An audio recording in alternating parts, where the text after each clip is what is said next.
gracias por seguir con nosotros y ya en muy buena compañía, arropado con su mascarilla. No hay forma que te la quites, Pelegrín. No, tengo unos controles familiares. Así mismo. Sí, que me están vigilando permanentemente y yo Wow. le prometí que me voy a cuidar y lo voy a cuidar. Entonces, Así es, así es. Pelegrín, estamos en tiempos muy extraños. La verdad que estamos viviendo momentos que quizás uno no pensaba que iba a vivir. Parecen como si fueran épocas de, no sé si te acuerdas de aquellos libros famosos del 1984 de Orwell y Aldous Huxley con el Bravo Nuevo Mundo, de que uno decía, no, es que no puede pasar, ese famoso Big Brother no existe. Hoy en día se llama Mr. Google, quizás. sí. Mira, yo creo que estamos viviendo, Adelina, en lo que se puede considerar la Cuarta Guerra Mundial. La Tercera Guerra fue la Guerra Fría, que terminó en 1991 con la caída de la Unión Soviética. Ahora, desde unos años a esta parte, pero vamos a tomar la fecha de la pandemia. Yo creo que entramos en una etapa de Cuarta Guerra Mundial y guerra de cuarta generación. Los estudiosos de la guerra, y hay un libro famoso, se llama La Guerra del Futuro, de Friedman, saben que las técnicas de guerra van variando con las realidades. En la Guerra Fría no podía haber guerra nuclear porque se extinguía el mundo. Entonces lo que había era carrera de armamento y al mismo tiempo guerras marginales. Ahora estamos en un escenario donde la guerra es una guerra híbrida. Okay. Lo que llaman los especialistas guerra híbrida, que combina una cantidad de métodos. Eso implica guerras diplomáticas, pulsos militares, Tecnológicas. Competencias tecnológicas, guerras biológicas, guerra de información, guerra cibernética y una cantidad de y guerras económicas. ¿Y te atreverías a incluir guerras biológicas? Sí, sí, sí. Yo personalmente no tengo prueba para decir que fue un arma biológica la que se disparó deliberadamente. Pero no descarto que fuera un accidente en el laboratorio de Wuhan y que luego de producirse el accidente se decidiera manipular la situación. Eso ya había pasado a finales de la década de los 90 y fue denunciado por el jefe de las fuerzas soviéticas antes de la caída de la Unión Soviética. Acusaron a China de estar instrumentalizando para fines bélicos la fiebre hemorrágica y se produjo en una zona de Xinjiang un brote que fue denunciado por el coronel Ali Alibek, un comandante ruso. Eso, incluso hay un reportaje en el New York Times que refiere cómo los chinos, según ese coronel soviético, estaban armando con armas biológicas determinados misiles y se produjo un accidente. No fue que deliberadamente lo provocaron. Pero eso es una posibilidad. La otra posibilidad era que fuera una zoonosis, porque evidentemente pasa. La cultura gastronómica de los chinos también favorece mucho esa transmisión de animales a humanos, porque si no estamos comiendo los murciélagos, en algún momento los murciélagos. Aunque claro está que eso es cocido, quizás esos mercados más Sí, bien al pero aire libre. todo ese proceso de prepararlo y acuérdate que la naturaleza es una. Y hay un famoso libro de James Lowell que habla de la venganza de la tierra. La tierra es un organismo vivo, y nosotros somos parte de esa vitalidad de la tierra.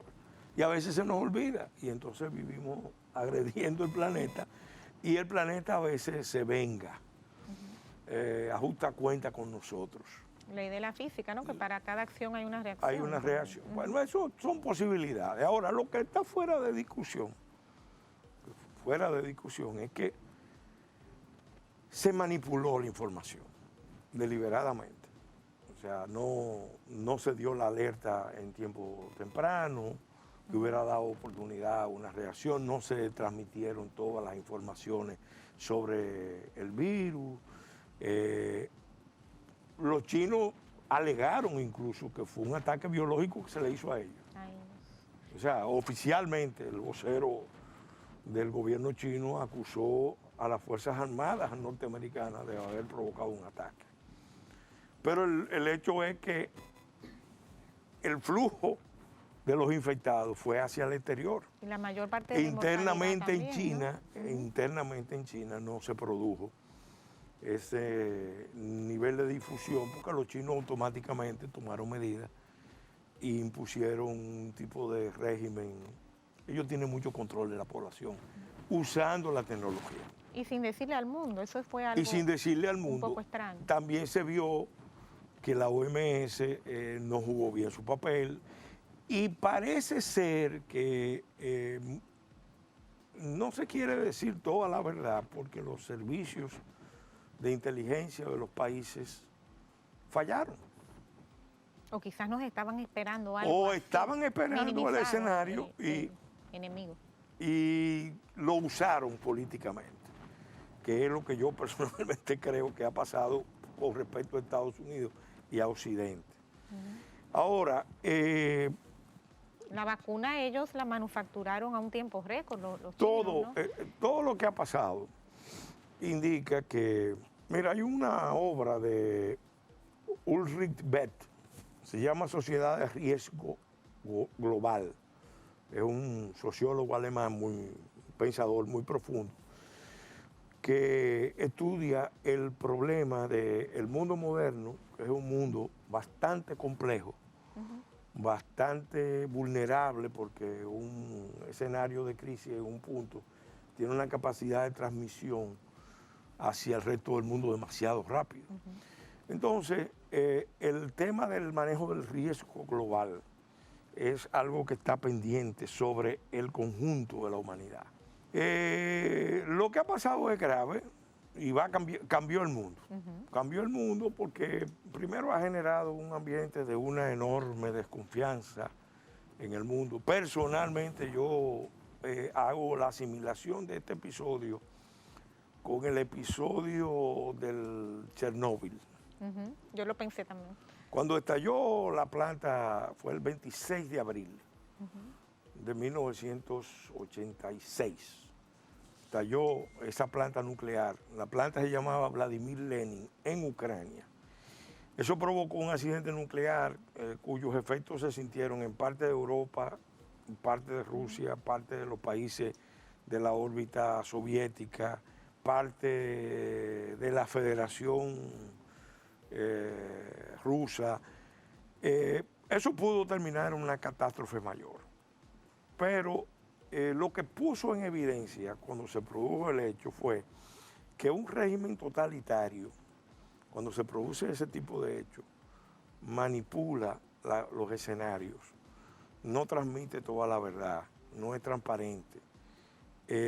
Si tiene que sacrificar población, sacrifica población. Es lo que te digo, parecen tiempos apocalípticos. Gorbachev, cuando llegó y empezó a descubrir lo que pasó, y lo refiere en sus memorias, en la biografía de Taussmann, en el libro de Taussmann sobre Gorbachev, refiere que Gorbachev considera que el evento de Chernobyl fue un antes y un después. Un antes y un después. Porque ahí él se dio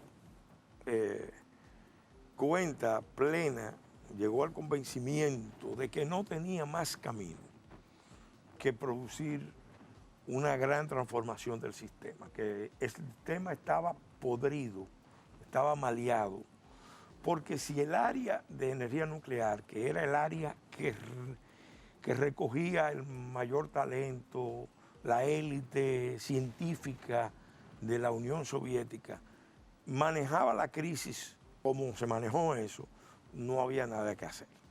Y por eso Gorbachov profundiza la reforma, la perestroika, la glasnost, la transparencia, después de ese evento.